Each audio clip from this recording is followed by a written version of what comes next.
When we talk about motherhood, the image that usually comes to mind is affection and protection. But what if I told you that, in the animal kingdom, there are mothers who do exactly the opposite? Yes, there are species that reject, abandon, and even kill their own young, and not out of malice, but as a pure survival strategy. Sounds cruel? Just wait until you see what comes next. The maternal instinct, contrary to what many believe, is not always synonymous with love. In some cases, it is driven by cold calculations and radical decisions.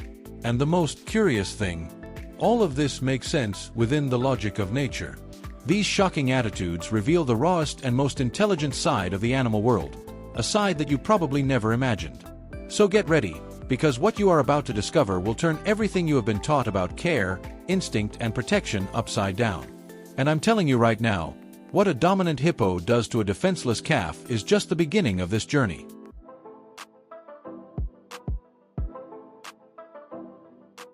Imagine a place where the greatest danger comes not from the external environment, but from within the family itself.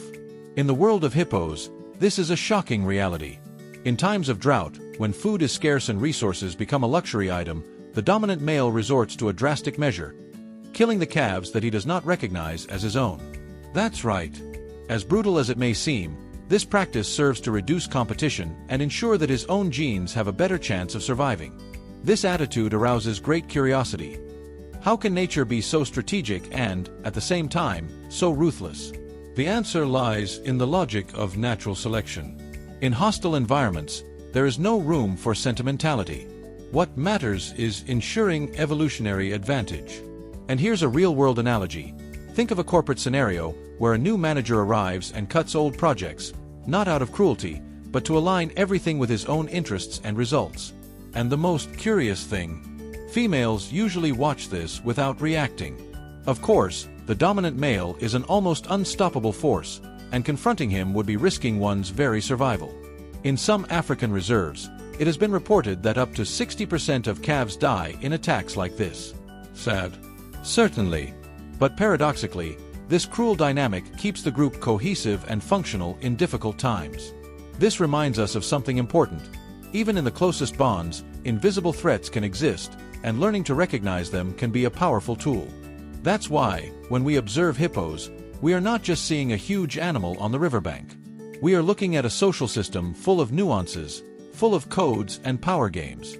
And speaking of curious strategies to ensure the survival of calves, what would you say about a behavior that mixes seduction with emotional manipulation? Well, in the world of mares, the tactic is quite different, but just as ingenious.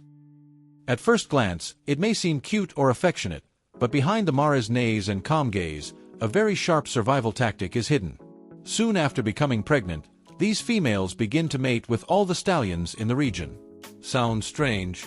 Well, that's where the cleverness lies.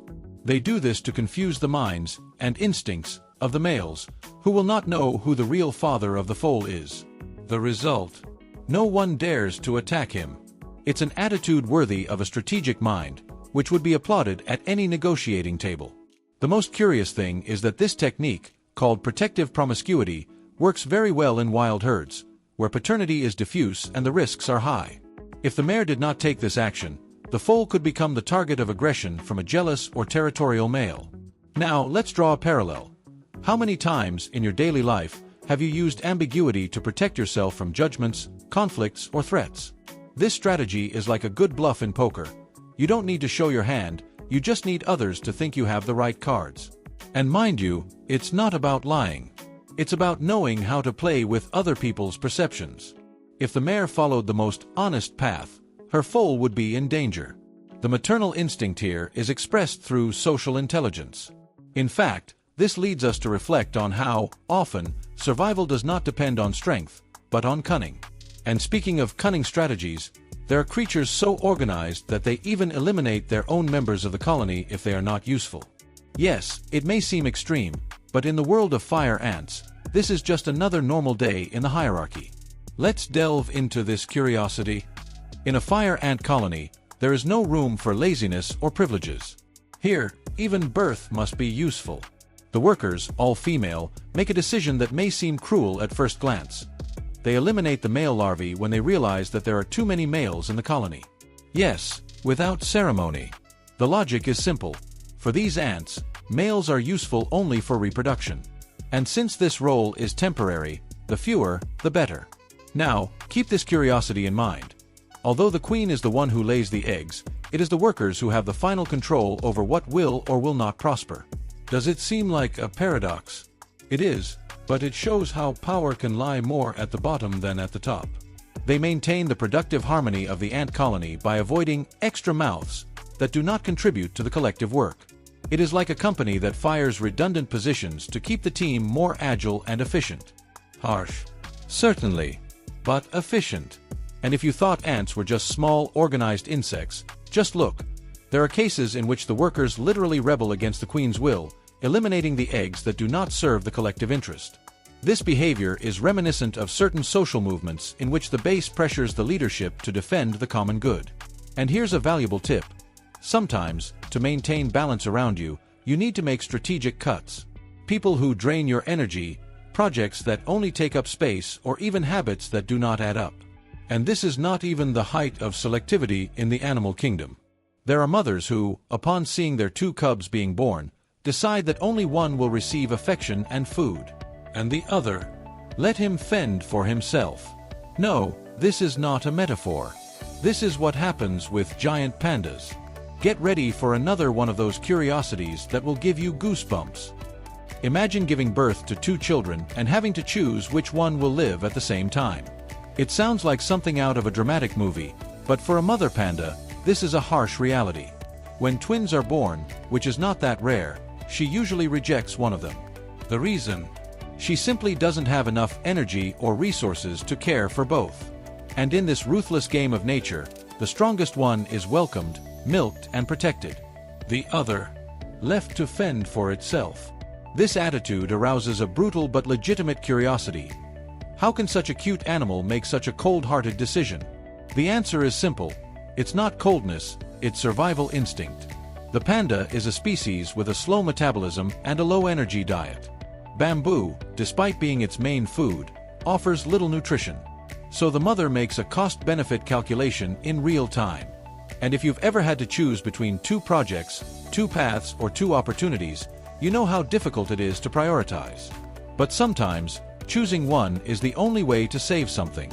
In captivity, humans even try to help by raising the 2 cubs separately, taking turns with the mother.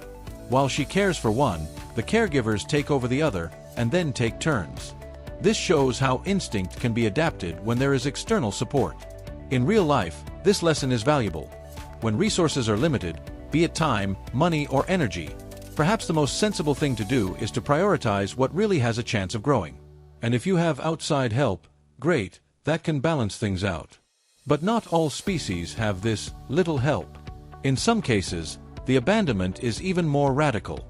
There are animals that, after laying their eggs, simply walk away, leaving their cubs to fend for themselves.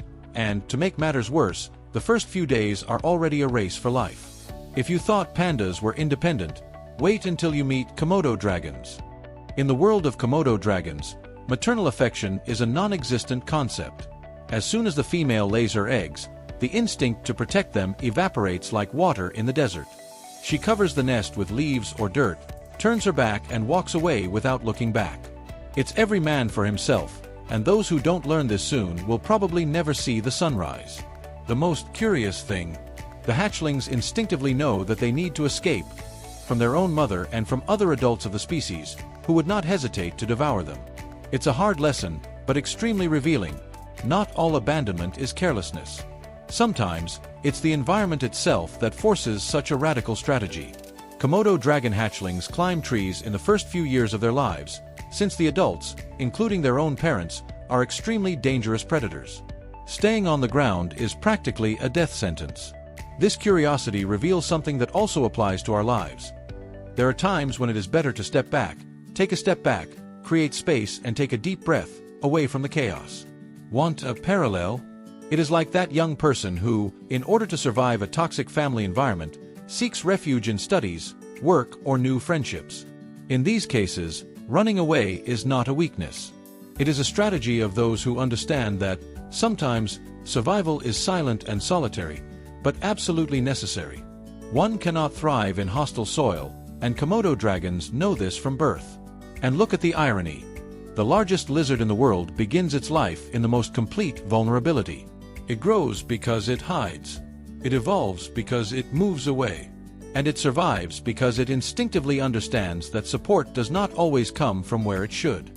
Now tell me, how many times have you had to climb your own tree to protect yourself? These curiosities of the animal world, deep down, are subtle mirrors of our own journey. And now that you've discovered how instinct can be more cruel than any predator, what are you going to do with this knowledge? Are you going to set it aside, or are you going to use it to rethink even your own survival strategies? Because, at the end of the day, understanding these curiosities isn't just about the animal kingdom, it's about us too. About how we act, choose, and prioritize. About recognizing that, sometimes, what seems brutal is just a smart way to stay alive. Which of these attitudes shocked you the most? Which of them made you rethink what you considered normal? Tell me in the comments. I want to hear your opinion. And, of course, if this type of content makes sense to you, subscribe to the channel, activate the bell, and continue exploring this universe of curiosities that go far beyond what the eyes can see. Believe me, the next video may surprise you even more.